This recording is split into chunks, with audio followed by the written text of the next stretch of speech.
estudios de Radio Martí les saludamos José Luis Ramos y Amado Gil. Mientras los casos globales de casos positivos de coronavirus en el mundo rondan los 40 millones, un experto de la Organización Mundial de la Salud ha dicho que los gobiernos tienen que replantearse la fórmula de confinamiento como medida para evitar la propagación.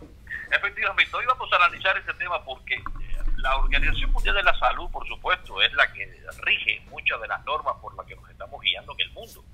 Claro que cada país tiene su departamento de salud, ¿no? Vamos a ponerlo de esta manera, y también ajusta de acuerdo al lugar y a las características del lugar. Lo cierto es que el coronavirus, este COVID-19, como se dice en cubano, tiene medio trastornado al mundo entero. Y esto es ya la parte, digamos, más coloquial, ¿no?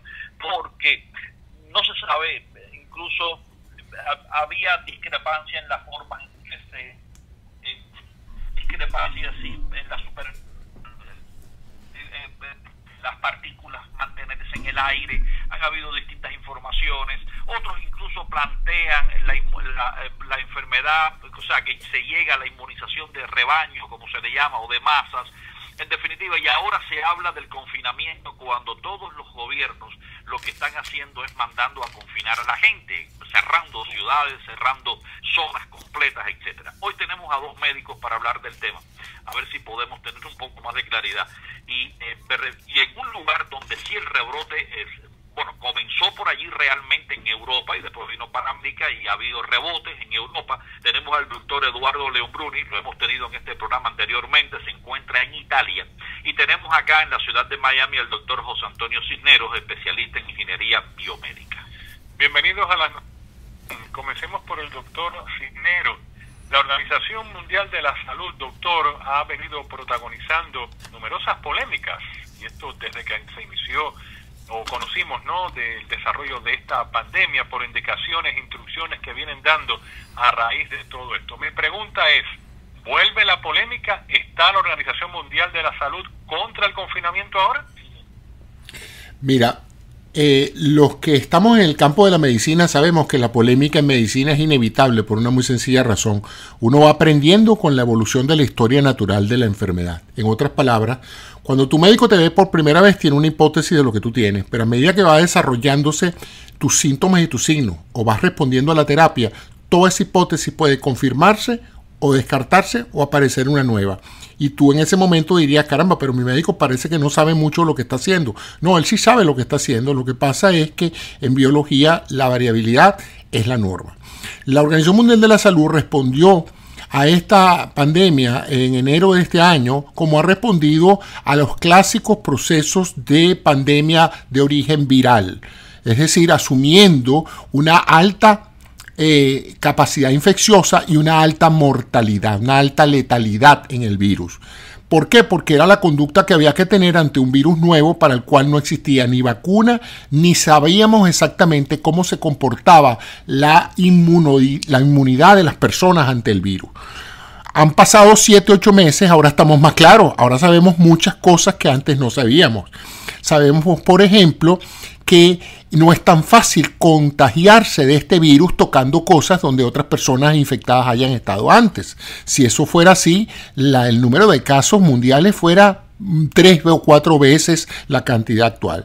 Ya sabemos con mayor precisión que el virus realmente se contagia cuando estamos muy cerca de alguien que está altamente infeccioso, que ese proceso dura unos 10 o 12 días desde el momento en que la persona adquiere el virus hasta que se producen suficientes cantidades de virus en sus secreciones para que ese paciente pueda contagiar a otro. Pero una vez que eso pasa, la gran mayoría de las personas... Sí. ¿Me están escuchando? No, lo perdimos ahí por unos segundos. ¿Aló? ¿Me están escuchando? Bueno. Le perdimos por unos segundos, adelante. Ok, bueno, continuaba diciendo que ya sabemos pues que las personas que se infectan con eso no pasan 3 y 4 meses infectando a otro, que el periodo de infección dura unos 15 a 20 días en el peor de los casos, que la gran mayoría de las personas se recupera con mínimos síntomas o muy pocos, que aún no teniendo síntomas son capaces de infectar a otros y que la mortalidad no era tan grave como se pensaba originalmente. en países donde la asistencia médica es adecuada, y digo esto porque la mortalidad de una enfermedad depende de la capacidad intrínseca letal del agente infeccioso, pero también de la respuesta médica. En un país donde no hay recursos médicos, pues por supuesto que la mortalidad va a ser muchísimo alta. Entonces se ha establecido que en general en pacientes sensibles por encima de los 70 años la mortalidad puede estar entre un 3 y un 4% de la población total del país, de la población de infectados, pues. Y en la gente joven, en buenas condiciones de salud, puede ser tan baja como 0,5%. Entonces, lo que hay es que proteger a la gente más susceptible de enfermarse y hay que evitar el contacto humano en lo posible. También hemos aprendido que el tapaboca funciona. De hecho, lo que ha permitido en muchas sociedades reabrir la economía y la gente volver a las tiendas y reabastecerse de comestibles, etcétera, ha sido el hecho de que si la gente mantiene una distancia adecuada y usa su tapaboca, los chances de infectarse son muy bajos. Ahora, la pregunta es, por ejemplo, el efecto que puede tener los confinamientos constantes. Y cuando digo constante es cada vez que hay un rebrote, se confina a toda la población. Pues se calma y claro, al estar todo el mundo en las casas tiene que calmarse, después se abre. Pero ahí ya no es solamente el tema ya médico, también entra un poco el tema social, el tema económico. No hay un país que aguante con todo el mundo en la casa viviendo permanentemente y las industrias cerradas y los servicios cerrados. Yo creo que el doctor Eduardo Leobruni tiene muchísima experiencia porque está en Italia, que fue sin duda el epicentro de la pandemia cuando salió de la China, fue Italia, después España y por supuesto ya después llegó a América y Estados Unidos es el número 1. Ahora, Eduardo Leobruni, ¿cómo han lidiado con esta cuestión del confinamiento en Italia y los rebrotes? Porque de esto se trata, de lo que está diciendo la Organización Mundial de la Salud. Sí, indudablemente, y como dijo el doctor Cisnero, totalmente de acuerdo. Yo quiero simplemente puntualizar lo que es fundamental. Yo creo que el confinamiento no es nada más que el fracaso de una sociedad o de un gobierno o de una colectividad en aplicar las medidas esenciales para combatir el virus. Y ustedes saben bien, y nos escuchamos hace algunos meses, que en Italia, cuando llegó el virus, no se sabía nada. Fundamentalmente, el confinamiento italiano fue hecho porque indudablemente no teníamos ningún conocimiento de la enfermedad, de lo que era la epidemiología de este virus y peor aún lo que era la terapia para los pacientes sintomáticos. Hoy les puedo decir que el rebrote existe, pero ya es mucho más low el perfil que el gobierno mismo está dando. El confinamiento ya no es una regla, es una posibilidad, ¿de acuerdo? Pero es que se está sobre todo trabajando mucho en lo que se trata de la higiene personal, localizar los efectos del virus, con una serie de aplicaciones en los celulares y el aislamiento de los enfermos. O sea, hay una redistribución en la experiencia italiana que, claro, la OMS está en algún modo escuchando también las experiencias de cada país. Indudablemente, repito, en mi opinión, cuando hay un aislamiento fuerte que causa daños económicos, y eso no, ustedes saben mejor que yo que es terrible, yo lo he oído de personas, 6 personas en mi casa, 3 positivos, 7 semanas de aislamiento, y eso fue terrible. Los otros 3 también aislados porque simplemente vivían en el mismo núcleo familiar. Entonces, mi opinión personal, no sé si el doctor Cisnero y ustedes están de acuerdo, que cada vez que hay un aislamiento fuerte, es porque las medidas esenciales que se han tomado, pues por maleducación de la gente o por una cuestión también social, porque una cosa es aislar a la gente en Europa, darle una terapia a la gente en Europa, y una cosa es en Venezuela, que ustedes saben que estamos viviendo una de las peores tragedias humanitarias en este momento de la historia. Ahora bien, primero se dijo confinamiento era recomendado, ¿no? Y todo el mundo a su casa. Lo veíamos, por ejemplo, donde está el doctor Cisnero en Italia. En España se asomaban a aplaudir a los médicos.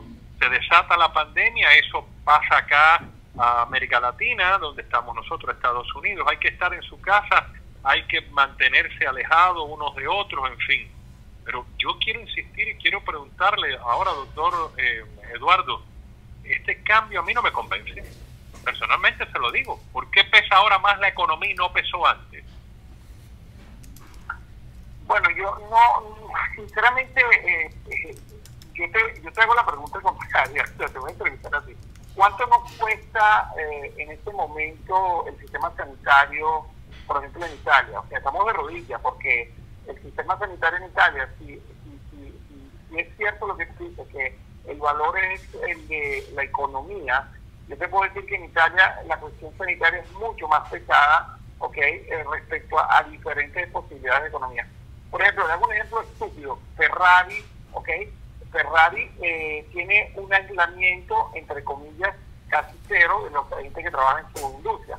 Pero el empleado de Ferrari, además del control de la temperatura y que tiene que respetar todas las medidas higiénicas que ustedes podrán imaginar, le hacen una serología cada 5 o 7 días. O sea, Ferrari no tiene casos de COVID, por lo tanto Ferrari no tiene ningún tipo de situación económica. Los empleados que trabajan en Ferrari tampoco se ponen a hacer locura, que el sábado a la noche se van de juerga con los amigos y que por lo tanto pueden ser vector de la infección. Yo creo que la pregunta es articulada y la respuesta a lo mejor dentro de un año, pues vamos a ver quién tiene razón. Es más o menos lo que decíamos con ustedes en febrero, marzo, cuando empezó todo esto en Italia. Claro, y le perdóname, Amado, y le digo esto porque yo escuchaba también a personas decir acá en la radio local de que también pudiera estar esto lanzando a la Organización Mundial de la Salud a decirlo ahora, porque Estados Unidos le venía ya diciendo, y lo ha hecho, suspenderle los fondos. Estados Unidos se retira de la OMS, y esto también hay un poco de presión económica a nivel mundial, ¿no? Quizás, no sé, aquí cabe todo. De todas maneras, no, todo. Por supuesto, de todas maneras, lo que yo sí creo, y ahora voy a dar algún tipo de comentario y le paso entonces al doctor Cisneros, pero lo que yo sí creo es que las autoridades médicas en Estados Unidos, desde que esta pandemia comenzó, dijeron que había una clave, y la clave era, lo voy a decir primero como decían los médicos americanos, test, es decir, prueba. En la medida en que usted pueda hacer, y lo decía ahora el doctor Leon Bruni, lo que hace la Ferrari, ponía el ejemplo, y yo me acordé de lo que decían los médicos acá en Estados Unidos, comenzando por el doctor Fauci.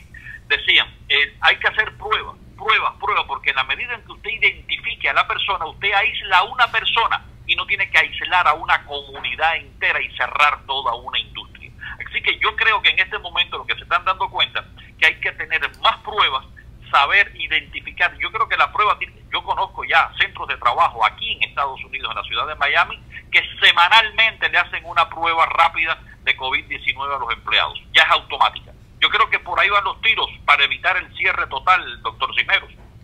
Yo estoy de acuerdo. Es más, si algo ha quedado claro a raíz de que la baja letalidad y la complejidad de la infección de este virus, relacionado esencialmente a la congestión humana por área de superficie, lo importante es seguir los esquemas de los países que han sido exitosos: Taiwán, Sur Corea, Japón, países que han tenido muy bajo número de casos, muy bajo número de muertos. ¿Por qué?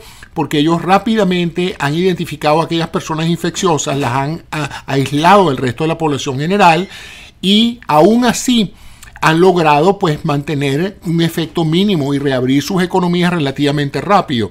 Si tú estás en un pueblo donde hay un muestreo de la población que indica que nadie está infectado, de cada 100 muestras prácticamente uno solo sale positivo, ese no es un pueblo que necesita una restricción de movimiento importante, porque es que no hay chance de infectarse, porque simplemente no hay gente infectando en el pueblo. Pero si tú te vas a un vecindario o a un determinado, ¿cómo se llama? County, condado, donde haya un 20-30% de positivos en la muestra, oye, el chance de que tú te infectes es muy alto. Entonces yo estoy de acuerdo, pues, que eso se puede hacer a nivel de empresas, se puede hacer a nivel de una cantidad de sectores, para que no se tengan que paralizar toda la economía, sino aquellos que tengan una alta posibilidad de adquirir la enfermedad. En esos casos, pues, el testing es lo esencial. Ahorita se está trabajando en un test muy sencillo que se pueda usar prácticamente a diario en las mismas casas, que tiene por supuesto menos sensibilidad, pero que si sale positivo resulta muy barato de inmediato decirle a esa persona: usted hoy no va a trabajar, usted se tiene que quedar en su casa y en lo posible alejarse de toda persona susceptible en su hogar porque ya usted está positivo. Si sale el test negativo, pues no tiene mayor significación porque no podemos excluir que lo tenga, pero por lo menos empezamos en forma económica a saber cuáles son aquellas personas positivas. Doctor Cisneros, hay que compartir también una información y escuchar los comentarios de ustedes, que son los médicos acá, ¿no? Primero, los ensayos clínicos de esa vacuna de Johnson & Johnson contra la COVID, que ha sido pausada, o los ensayos clínicos de la vacuna. En estos momentos la compañía dice que está investigando la enfermedad inexplicable de un participante del estudio relacionada con la vacuna. Y también una mujer de 89 años, oriunda de los Países Bajos, ha muerto tras haberse reinfectado de coronavirus. Significa que la vacuna tardará, ¿verdad, doctor Cisneros? Es que todos los que trabajamos en investigación clínica sabemos que eso es lo más frecuente. Sería una inmensa sorpresa que en la fase 3 no hubieran efectos colaterales y no hubieran efectos que detuvieran o pusieran una pausa en el proceso. Porque hay una cosa que se llama variabilidad biológica. No todos los seres humanos reaccionan de manera igual a la administración de un medicamento o de una vacuna. Y por otra parte, como dicen, las cosas también pasan. Es perfectamente posible que una persona voluntaria le dé un infarto o le dé un accidente cerebrovascular o le dé otra enfermedad por otras razones. Entonces, es necesario, por razones de bioética y de características del protocolo, investigar. Pero a mí no me parece nada extraño que esto acontezca, y esa es una de las razones por las cuales esta fase 3 tiende a durar a veces meses y años. Sí, creo que el doctor Lombruni estaba tratando de decirnos algo anteriormente, así que adelante. No, bueno, es que hay un concepto también que es importante, que es el sentido de responsabilidad de la persona, del enfermo. Pues le cuento que ayer en la prensa nacional pues salió un artículo de un local suramericano, creo que en Milán, donde el dueño y uno de los empleados eran positivos COVID y estaban trabajando sin ningún tipo de problema. O sea, le llegó la información y bueno, la policía fue para arrestarlos y ellos se escaparon. O sea, el concepto también de la responsabilidad de cada uno de nosotros, porque indudablemente pues es fundamental esto para evitar lo que es la situación de cerrar, bloquear ciudades o regiones. Por ejemplo, ustedes saben que en Italia la pandemia pues dio sus mayores estragos en la zona norte de Italia, donde tenemos un sistema sanitario excelente, un sistema sanitario público, gratuito, de altísimo nivel. Lo mismo no se puede decir en el sur de Italia. Hoy como hoy estamos viviendo que la enfermedad ya se ha distribuido en toda Italia. Nápoles, hasta el otro día, la Campania era la región con mayor número de casos positivos en Italia, y esto genera que realidades como las del norte de Italia, donde la gente tiene un sentido de responsabilidad mediamente extendido a toda la población mucho más elevado respecto a la gente del sur de Italia, que digamos es un poquito más bochornosa. Por ejemplo, ustedes se acordarán Finlandia o los países norte de Europa, que tenían casi nada y ellos se reían de los métodos de aislamiento o de lo que había hecho Italia. Hoy Finlandia tiene una estadística nada mal y ellos mismos están reevaluando dónde se equivocaron y cuál fue el problema. Por lo tanto, yo estoy de acuerdo con el doctor Cisneros cuando dijo que esto es un proceso en evolución y que no nos tenemos que asombrar ni nada. Lo único es sentido de responsabilidad y que el justo miedo que tenemos que tener a la enfermedad, yo no como médico, sino como ser humano, no se tramute en algo que puede ser terror. Ahí sí que terminamos el discurso. Las etapas, dice la noticia, las etapas finales del estudio clínico también de una vacuna hecha por AstraZeneca y la Universidad de Oxford siguen en pausa en Estados Unidos mientras las autoridades están examinando si una enfermedad que surgió durante su ensayo representa un riesgo de seguridad.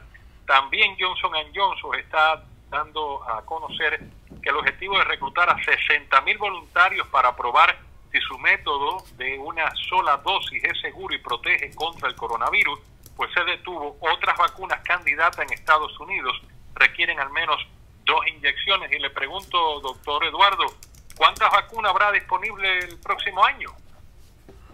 Bueno, yo esto no sabría, pero creo que el doctor Cisneros, estando en Miami, pues nosotros tenemos la famosa vacuna rusa, doctor Cisneros, donde van a usar a los venezolanos como conejito de India. A lo mejor vamos por ahí a tener una solución a nuestros problemas. No, pero hay otra alternativa, doctor. Yo le voy a pasar a pero yo prefiero no ponerme la vacuna rusa, la Sputnik, no ponérmela todavía. Yo por seguridad, igual que por seguridad uno trata de no estar en espacios cerrados sin la máscara. ¿Y tú crees que el doctor Cisneros se va a poner esa vacuna? Voy a responder por él, creo que tampoco. Adelante, doctor Cisneros. Bueno, y quizás lo más penoso de la situación de la vacuna rusa es la falta de información que tenemos de ella. Claro, ¿no? Por eso. Entonces, quien oculta algo es porque tiene algo que no va a ser aceptado por la comunidad mundial, ¿no? Ahora, yo sí creo que el año que viene va a haber varias vacunas. Además, espero que haya varias vacunas y que la mejor prevalezca ofreciendo los mejores resultados. En biología y en medicina nunca es bueno tener un solo fármaco para una cosa, porque como dije, los pacientes reaccionan diferente y por eso es que los médicos tienen en un momento dado que escoger esquemas terapéuticos alternativos, ¿no? La vacuna se demostrará su efectividad y su seguridad con el tiempo, y ese ha sido, digamos, el principal error de crear expectativas de que la vacuna va a salir ahora en noviembre o en diciembre. Eso no lo puede precisar nadie. Yo no conozco ningún investigador que diga mi investigación va a estar lista el mes que viene. Eso el que haga de eso nunca ha investigado, porque hay una cantidad de incidentes que pueden en un momento dado afectar ese cronograma. Ahora, en relación al comportamiento ciudadano, también ha sido penoso ver a nivel mundial la cantidad de fuentes de información que desinforman y que han creado una actitud antivacuna y han creado teorías conspirativas que probablemente han hecho que muchas grandes cantidades de personas primero no crean que la enfermedad es real, que el virus es un engaño y que eso es simplemente algo creado por los medios de comunicación. Ahí empieza el problema. Luego hay otros que atribuyen a eso a teorías conspirativas de bastante bizarras, entre paréntesis, ¿no? Entonces eso ha hecho que haya muchas personas que realmente no se hayan tomado en serio esto. Bueno, yo he visto en la televisión una señora decir de esta manera, bueno, yo ni uso máscara ni nada porque con Dios el virus no entra. Usted podrá creer en Dios y yo creo en Dios y tengo fe, pero a ese nivel de bobería no llego, ¿no? A decir esas cosas, ¿no? Bueno, es que tienes pastores que se lo están diciendo a su congregación. Es verdad. Sí, pero acuérdense que también había pastores que hicieron un suicidio de masa porque tenía que venir el UFO, el OVNI, a buscarlos todos allá en Guayana. O sea, eso tenemos que estar sumamente cuidados. Lo peor de eso es que, por ejemplo, yo tengo un caso en Italia de un médico que sale en las redes diciendo que todo esto es una conspiración, así como dijo el doctor Cisneros, que todo esto no existe. Desgracia para él que este médico yo lo conozco, estuvo casado con una muchacha venezolana, un buen médico venezolano, y bueno, el tipo lo conozco y les puedo decir que de médico el hombre no tiene nada, cero, pero se mete su bata y su título y sale en las redes, y te tengo que decir que muchísima gente le está dando seguimiento a este tipo de personas. Creo que en las redes hay demasiada información, ¿ok? Y que en algún modo pues hay que seleccionarla y mucha gente no tiene la capacidad de seleccionar la información justa. Y casi terminando el programa, el doctor Eduardo, usted que está por allá, por Italia, ¿no? Sin duda sigue golpeando la COVID-19 bastante a gran parte de los países europeos. Mira España como está, Francia, Italia también. Sí, desgraciadamente sí. Yo personalmente pensaba que esto iba a suceder para los datos que tenemos ahora en Europa para finales de noviembre, empezando diciembre. Y le digo que, por ejemplo, yo trabajo en un hospital público y ya desde ayer los pacientes no pueden recibir en ningún tipo de horario visita de sus familiares. Hay un aislamiento sanitario porque en este momento tenemos que evitar que el virus entre en los hospitales y sobre todo en el sistema sanitario público italiano. Eso es muy grave, indudablemente muy grave, y ahí se está llegando el virus de la influenza, la gripe, y una serie de virus para influenzal. Hoy acabo de salir del hospital y hago el ejemplo. He visto 3 chiquillos con síndrome diarroica, fiebre, y claro, antes de poderlos visitar o visitarlos, digamos, entre comillas, en ambientes no protegidos, pues tuvieron que hacer las PCR, las pruebas, y bueno, estuvieron casi 8 horas esperando antes de que el cirujano le pudiera meter en la mano en la barriga. O sea, se dan cuenta que esto ahorita no ha llegado ni la gripe ni las otras enfermedades. En febrero teníamos como punto de referencia el verano. Hoy tenemos punto de referencia el verano, pero todavía no ha llegado el invierno. Dios mío. Bien complicado. Incluso ya vi aquí en Estados Unidos una señora, no sé si el Cisnero lo vio, pero no hay tiempo para más, que ha tenido los dos, dio positivo a la influenza y dio positivo al COVID-19. Muchísimas gracias a los doctores José Antonio Cisneros, también al doctor Eduardo Bruni, hoy acá en Las Noticias como son. Regresamos mañana, si Dios quiere.